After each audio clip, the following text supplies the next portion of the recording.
Cool. So let's move to the other side of the ball. What would be a successful season for this offense, Jesse? What would you consider a success, knowing everything we know about who's playing quarterback and what's going on with the team overall? Yeah, for sure. So we just talked about how we can protect the quarterback by playing defense. Well, you can also protect it by running the ball. And the way this team is set up with the offensive line that they've rebuilt on the fly, adding in all that depth at running back, you have to be a top two running offense. This team will not be successful if they are not that. They're probably going to run the ball maybe even more than the Baltimore Ravens, which is crazy. But if not more, they're going to be right there as far as attempts. So that means you have to be productive with it. So you have to keep away from some of these really good quarterbacks you're about to see, and you have to play good defense. So this rushing offense has to be top two in the league, in my opinion, for it to be successful. Steve O Supremo says Kittle needs 10 touchdowns. That would be amazing. Yeah. If Kittle could turn into a red zone threat, oh my God, like this offense just goes to another level. And I think that's what I'm really looking for as well. Look, Baltimore has been the number one rushing attack for the last few years. They lost every single running back that they have, right? Mm-hmm. So to expect them to still be a top rushing attack, I think is a little bit tough. The 49ers need to jump into that spot. In 2019, they were ranked number 2 after Baltimore. They should be the number 1 ranked rushing attack here in this season. And every single throw that Jimmy Garoppolo does should be off of play action because of that, right? Mm-hmm. Because that's going to open up the windows. That makes it easier for him to throw to guys like Debo, to throw to guys like Ayuk, to throw to Kittle, who need to have big years as well. Like, how long are we going to have this talent that doesn't, like, when are we going to get our 1,000-yard receiver?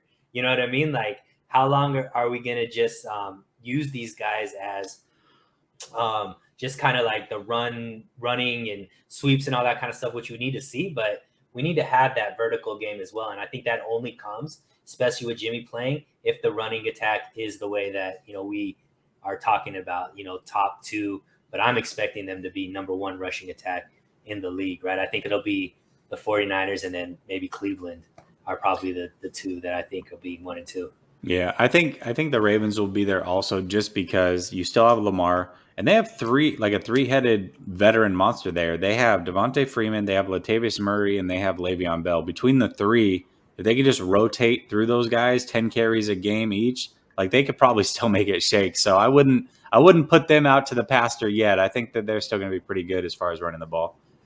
Yeah. Let's focus more on the passing game. What do you need to see out of the passing game this season?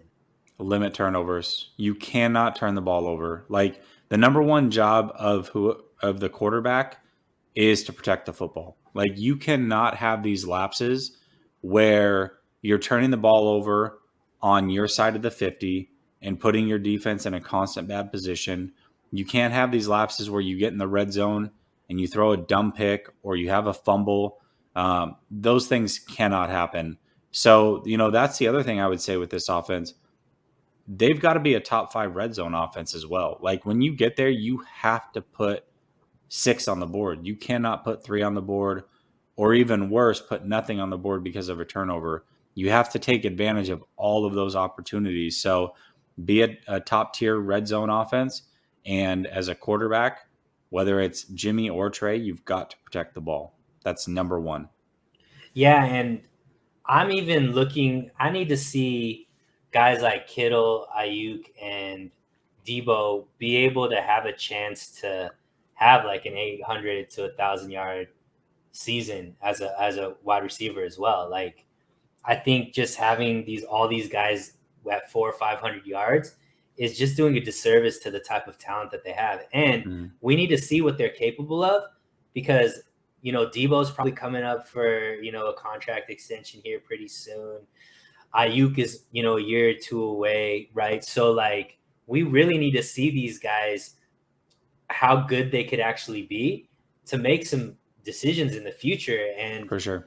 And I think when we're looking at receiving cores, you could you have to say maybe the 49ers are fourth in that as well, just because we don't use these guys as often as we should. But I think that they're much better than they actually are showing right now. And I think we just need to open it up a little bit more. I know we already think Jimmy can't, but we have to, man. He can't just throw the ball down the field 1 or 2 times a game. It has to be, take like 4 or 5 shots.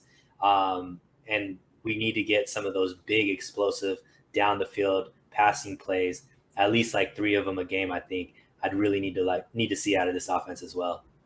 Yeah, at least take shots, right? You're right. I mean, you can't play this 10 yards and in between the numbers game forever. Your defenses are already catching up to that. I think Jimmy in his last 14 is 8-6. Like, everybody wants to talk about this 24-8 record or whatever the hell it is.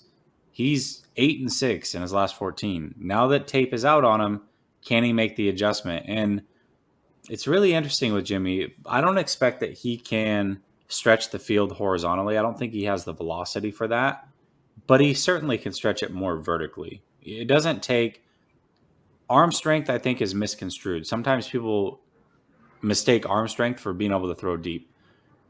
Every quarterback in this league can put the ball in the air 50 yards. I don't care who they are, right? So a deep play is considered anything basically 25 and over. So he can throw the ball like that. That's something that is in his arsenal. Now, arm strength to me comes down to velocity. Can you sit on one hash and hit a 10-yard out route on the far sideline? That's something that I don't think Jimmy can do. And so I don't need to see that necessarily, but I do want to see some of the downfield throwing because he absolutely can make those throws. And I think that if we don't, it's gonna affect the running game because people are just gonna stack the box, right? Yep. And so I want to see mostly run, but I do want to see a more aggressive offense as well as far as throwing the ball down the field because we have the targets. Ayuk is a target. Sherfield is a target. Like Debo is a target. Kittle can be a target down the field, right? So we need to utilize that a little bit more. And I kind of want to see this offense do what Tampa Bay did, right? So when Tampa Bay last season, was a brand new offense with Tom Brady coming in and so many new pieces and all that kind of stuff. They used the regular season to figure it out. Mm-hmm. They didn't always look like the best team. They, they may have lost some games that they should have won, but they knew that, hey, our team is good enough to make the playoffs. But let us figure out how to be the best offense we could be. And then when it came playoff time, we saw what all of that did, especially in the Super Bowl when that offense outplayed the Kansas City Chiefs offense. And I think that the 49ers need to have that kind of outlook where it's like, how are we going to look in the playoffs? And let's utilize the regular season, maybe make some mistakes. Maybe we don't go, 13-4. Maybe we go 12 or 11 12-5 or 11-6. 11-6. Still make the playoffs, but be like all cylinders on fire, have a great passing game, have a great running game. I think that's what we really need to focus on because that's what hurt us in 2019 is when we needed to be a passing team, we couldn't keep up because we've been a running team and only focused on the running game. Yep. So I don't know if I'm contradicting myself, but no, you're not. No, I get it. No, I get what you're saying. I mean, in order to win games, this is a run-first offense, but you want to see that passing game develop because come playoff time, you're going to need it, right? It's the same thing when you talk about basketball or you talk about the NBA. Okay, like you can be a one-dimensional offense, you can be a run and gun or a slow it down type of offense, but once you get to the playoffs, you need a little bit of both. You can't just be one-dimensional. It's the same thing in the NFL. Like, yes, the running game will take you the furthest, the running game and defense. That's true. But at some point, you're going to need to be able to pull the trigger and you're going to need to be able to complete some passes. Your back's going to be up against the wall. And whether that's in the wild card, the divisionals, conference, or the Super Bowl, which is the case that we saw in 2019, if you can't do those things, you're not ultimately going to win. So they have to figure that out for sure. And again, Jimmy physically can make those throws, but is he willing to make those throws? He's so hesitant. Right. And that's what it comes down to. Can he mentally get over that hurdle that for some reason makes him double clutch in the pocket when he's got those throws to make and then check down? Right. Like, can he get over that? I don't know. We'll see. He has to. Steve Supremo, Debo, and Ayuk were on pace for 1K last year. They absolutely got close. Some injuries played there, and obviously, playing with second and third string quarterbacks doesn't help either. Low the Truth 05, aggressive offenses when Trey steps on the field.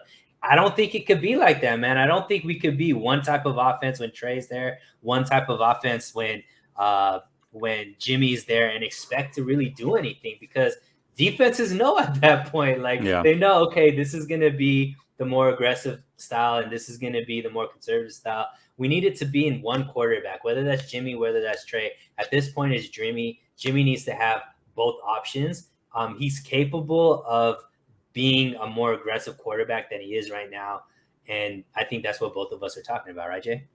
Yeah, absolutely. And again, we talked about earlier, I said, Kyle's really weird. He pushes his chips in at the wrong time, and Jimmy's the same way.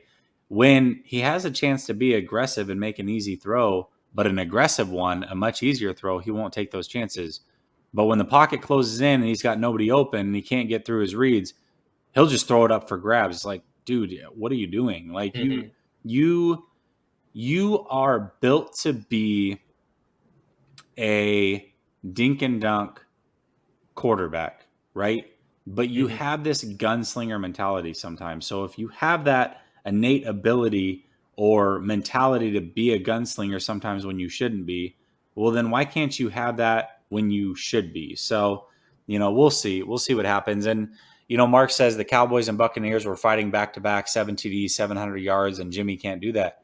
Listen, I don't think Jimmy can do that on a regular basis, but he can do that. Check the New Orleans Saints game. We've seen it, yeah. The New Orleans Saints game is the perfect example of that. He can do it from time to time. I'm not saying that that's the way you want to win or you want to rely on that, but he's got to show that he can do it sometimes because you're going to need it. Fernando Orellana, Niners, left 10 points to the Chiefs. Bills, Seahawks, and 9 points against the Cowboys. Offense struggles to score points. Absolutely. And I think that's because, once again, if the running game isn't the running game, they really didn't have that other option.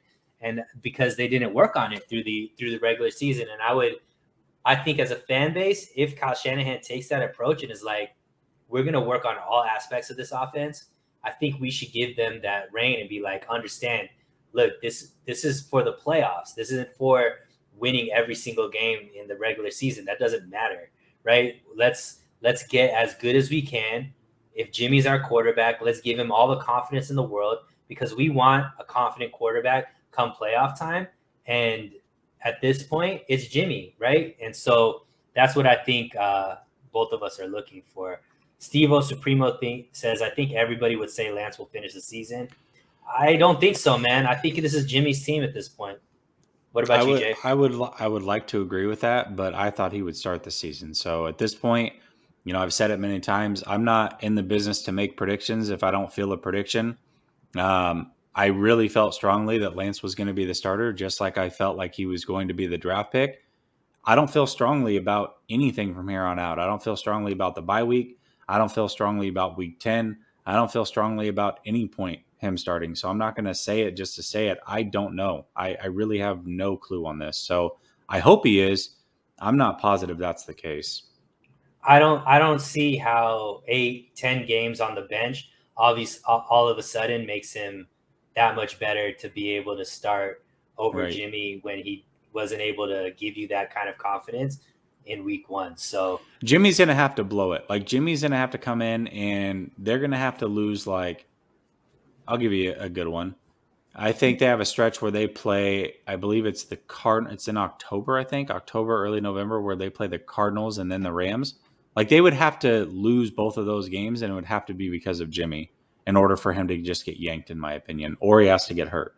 Now, these things are possible, and, especially with injury, maybe they're likely, but, this team, because they run the ball so well and they play such good defense, we've seen it.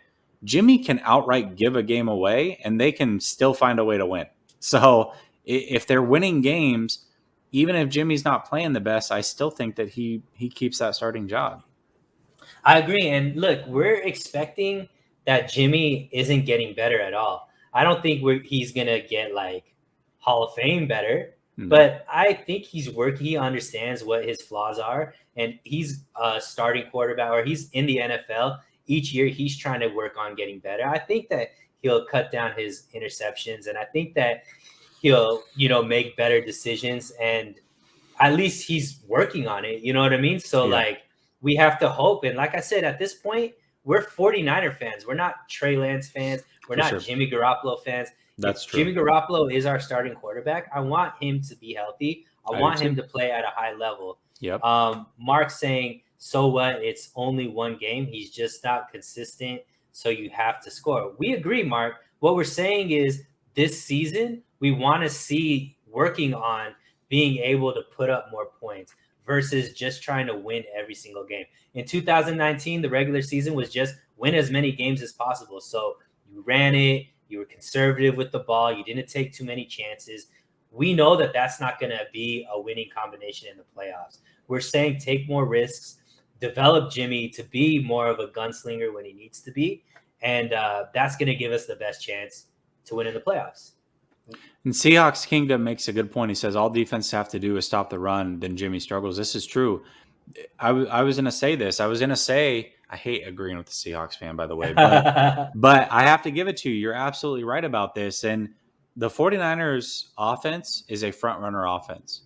If they're the hammer, everything's going good. But the moment that they become the nail, it's like they don't know how to get out of their own way. So at this point, they got to figure out how to be the hammer and the nail and make it all the way through this season and get better at that, because those situations are going to arise once you get to the playoffs. That was also a plug for the Hammer and Nail show every Thursday, 9:30 p.m. Eastern on Jack Hammer's channel. Go check it out.